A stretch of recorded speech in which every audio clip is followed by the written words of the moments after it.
Adenomiose. Agora a gente está no abril lilás. A gente também precisa falar sobre essa doença que acomete tantas mulheres. Eu sou a doutora Michele Mota, ginecologista, e hoje a gente vai explicar tudo sobre adenomiose.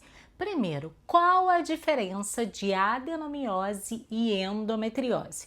A adenomiose, as células que tinham que estar só na cavidade uterina, que são as células endometriais, começaram a entrar para o meio do músculo do útero, que é o miométrio. Nesse caso, a gente chama de adenomiose.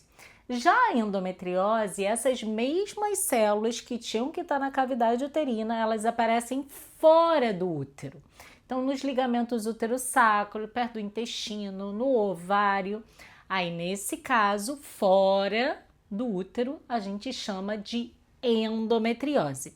Se você quer saber mais sobre endometriose, já vê os outros vídeos que a gente teve aqui no canal recentemente, que era o Março Amarelo. Mas hoje a gente vai falar somente sobre adenomiose. Primeiro, qual é a queixa dessa mulher com adenomiose? Normalmente são mulheres mais velhas, depois dos 30 anos. Nunca é uma paciente jovem. Aparecer uma adenomiose, uma paciente muito jovem, desconfia que talvez esse resultado não esteja correto. Normalmente são mulheres ao redor dos 40 anos que começam a reclamar de piora da cólica menstrual e piora do fluxo menstrual.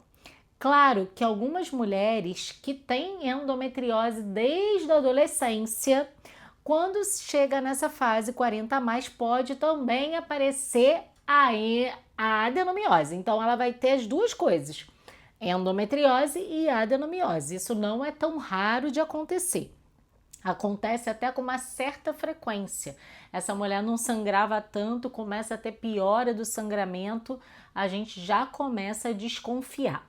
Nessa fase, também 40 a mais, os hormônios ficam irregulares. Aí a mulher não sabe se são os ovários que estão entrando em falência ou se realmente existe uma patologia, uma doença, que pode ser até mioma uterino, pólipo endometrial, que a própria endometriose, tudo são diagnósticos diferenciais para a adenomiose. Mas como que a gente vai fazer o diagnóstico, né? Para ter certeza absoluta. A ultrassonografia transvaginal, até alguns médicos sugerem, quando eles descrevem endométrio de textura heterogênea, com glândulas ali no submucosa, eles descrevem algumas coisas no laudo da ultrassonografia, mas o diagnóstico definitivo é a ressonância da pelve. Neste caso da adenomiose, não necessariamente precisa ser com preparo intestinal. Mas eu penso o seguinte, já que vai fazer a ressonância, vai que essa mulher também tem endometriose.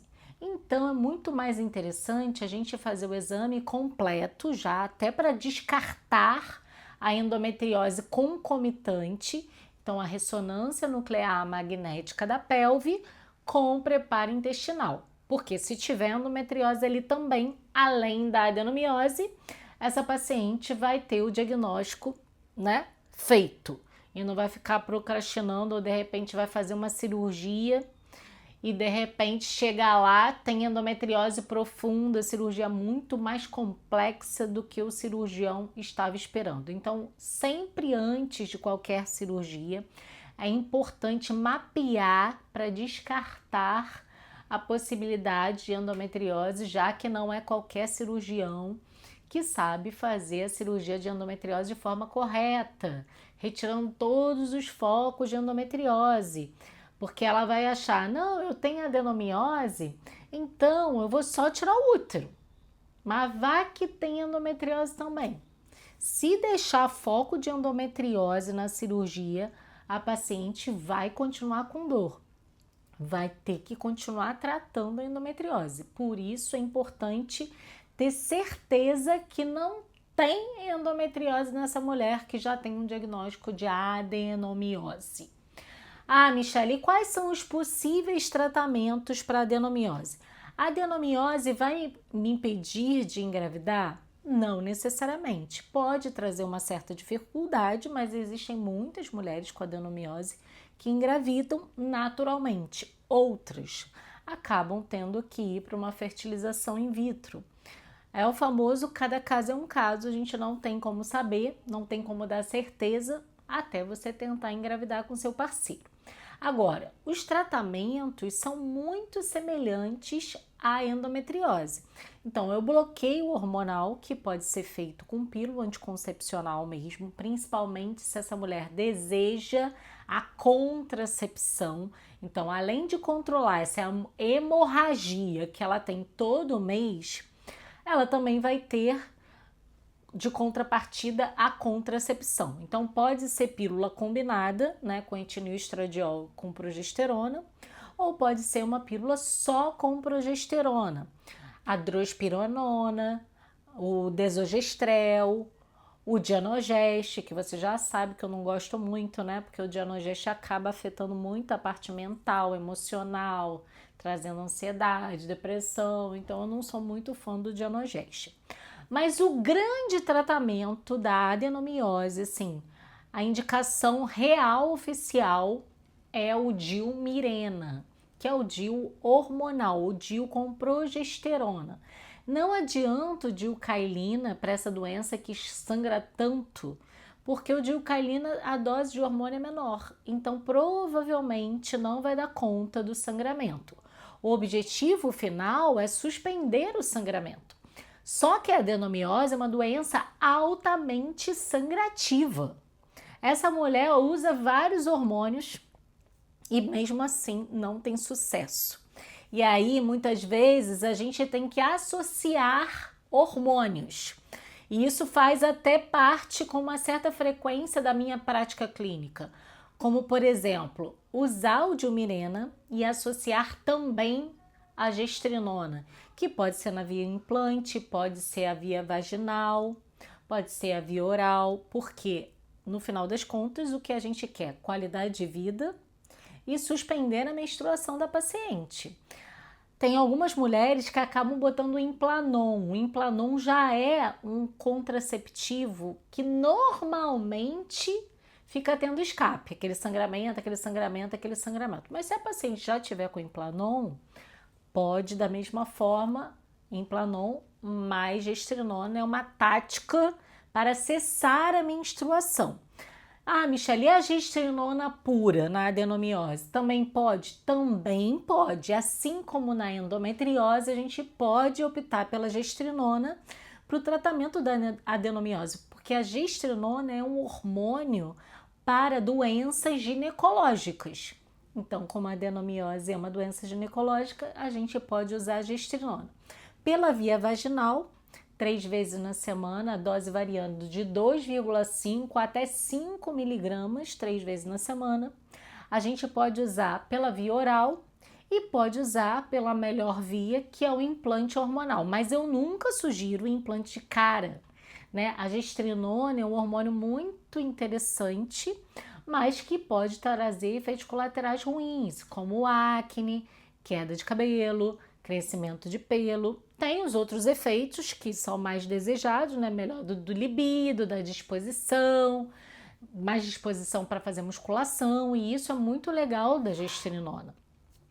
E o que acontece, gente, é que a gestrinona pode ser usada dessas formas e nem sempre ela dá conta também, tá? Resumo do tratamento hormonal é que a gente não pode garantir a ausência de menstruação em nenhum tipo de tratamento hormonal.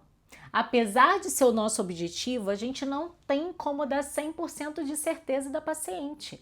Tem pacientes que dão super bem com o hormônio e outros que não se dão bem com aquele mesmo hormônio. Então, o tratamento hormonal é sempre um teste até acertar o hormônio para aquela paciente. Muitas vezes, até quando a gente usa o Diumirena para as mulheres que não querem mais engravidar, a gente tem a opção de fazer uma ablação endometrial. O que é isso?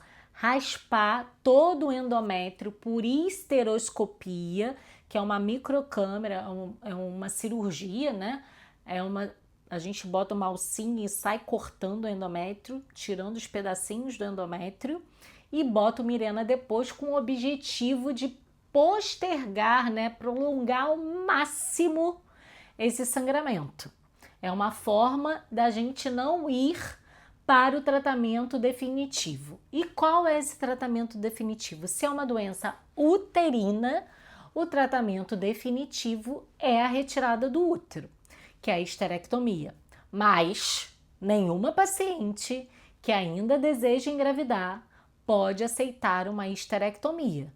Enquanto há útero, há esperança, mesmo que você tenha adenomiose profunda. Eu tenho paciente com adenomiose que operou, adenomiose e endometriose que operou, conseguiu ter seu filho e agora, já no climatério, que ela fez a histerectomia. Então, sempre tem esperança. Não desistam da sua gravidez só porque o seu laudo deu a adenomiose. E assim como a endometriose, a gente tem que lembrar que a adenomiose é tipo uma prima da endometriose. Então também tem essa questão inflamatória, essa questão que o exercício físico e a alimentação vão fazer diferença, por isso tem que ter uma nutricionista sim, um preparador físico sim, além da suplementação, que é muito semelhante da endometriose. Então nessas mulheres a gente também vai usar o ômega 3, a coenzima Q10, até porque normalmente elas são mulheres 40 a mais. A gente vai usar a N-acetilcisteína, que é o NAC, pode usar a cúrcuma, resveratrol e todos os outros suplementos. Complexo B, vitamina D, magnésio para melhorar o sono. O importante é que essa mulher, além de suspender a menstruação, e a gente tem que olhar a ferritina para ver se ela não tem que tomar ferro endovenoso, né? Se a ferritina estiver abaixo de 30, a gente tem que fazer reposição de ferro venoso. Se tiver entre 30 e 70, pode pensar até no ferro oral. Mas é importante olhar, porque essas mulheres às vezes já têm anemia. Não é só a ferritina baixa. E às vezes estão cansados, o cabelo está caindo e é por isso. É por causa da ferritina baixa, que pode afetar como consequência a tireoide também. Então a gente olha para a tireoide. Quando a gente tem esse olhar funcional integrativo, a gente não foca só na doença que trouxe a paciente no consultório. A gente olha a paciente como um todo. Então é questão do sono, é questão do libido, disposição para o treino, como é que está o intestino, como que está a evacuação, porque, gente, está tudo conectado. Se a gente olha, se a gente trata por partes, não vai dar certo. A gente tem que tratar o todo e assim a paciente ter uma melhora expressiva da qualidade de vida. Isso é que importa, né? Se você não quer engravidar e você acaba optando pela histerectomia, tudo bem. Mas você também não é obrigada a fazer histerectomia só porque você não quer engravidar. Então você sempre pode tentar o tratamento clínico. Só que a adenomiose, ela vai continuar sendo uma pedra no seu sapato até lá na menopausa. Infelizmente, quando a gente começa a terapia de reposição hormonal com estradiol transdérmico, muitas mulheres que estavam com o útero calminho, mesmo a gente usando a progesterona por via oral, o útero começa a responder. Esse foco de adenomiose se reativa e essa mulher volta a sangrar na pós-menopausa. E aí isso é um grande problema, porque sempre que existe um sangramento pós-menopausa, a gente tem que investigar, fazer uma ultrassom transvaginal, uma histeroscopia, que é a filmagem do útero por dentro, porque pode ser uma coisa benigna, pode ser só uma atrofia endometrial, mas pode ser um câncer de endométrio também. Então, a gente precisa ter certeza disso, não pode ficar na dúvida. E aí começa a dificuldade dessa mulher, a lenga-lenga para o hormônio, para fazer o exame, não tem nada, volta o hormônio, daqui a uns meses volta a sangrar, para o hormônio para fazer o exame, daqui a uns meses volta a sangrar. Então, muitas mulheres acabam optando por fazer a histerectomia nessa fase da vida, na pós-menopausa, porque elas enchem o saco do útero ficar pingando, pingando, pingando por causa da adenomiose. Elas, obviamente, e eu também não indico ficar sem a reposição hormonal é muito importante, não só para melhorar os sintomas de fogacho, ressecamento, brain fog, e sim para melhora, para diminuir o risco cardiovascular, diminuir o risco em relação à osteoporose, que lá na frente, quando a pessoa ficar bem velhinha, é o coração que vai trazer o risco de morte e também a fratura com a osteoporose. Então a gente tem que prevenir essas doenças sim com a terapia de reposição hormonal, individualizada para cada caso. Não é uma coisa genérica. Então, essas mulheres com adenomiose, uma estratégia nessa época da terapia de reposição hormonal é usar a progesterona por via oral, que vai ajudar na irritabilidade, no sono, vai proteger o endométrio.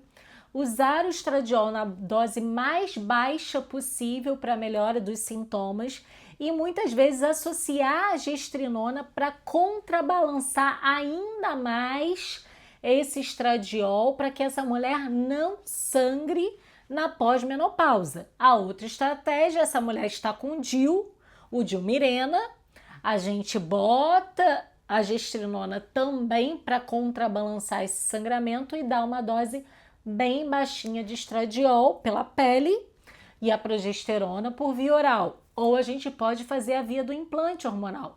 Estradiol, implante, gestrinona, implante, o Dilmirena no útero para adenomiose e ver como ela fica na terapia de reposição hormonal. Existem várias possibilidades.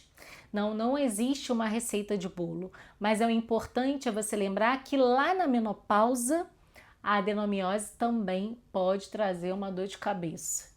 E não é tão raro de acontecer sangramento não, muito pelo contrário.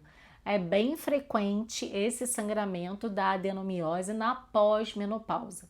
Por isso, quando você tiver o diagnóstico, se você já teve todos os seus filhos, coloque na balança se não vale a pena resolver logo essa patologia.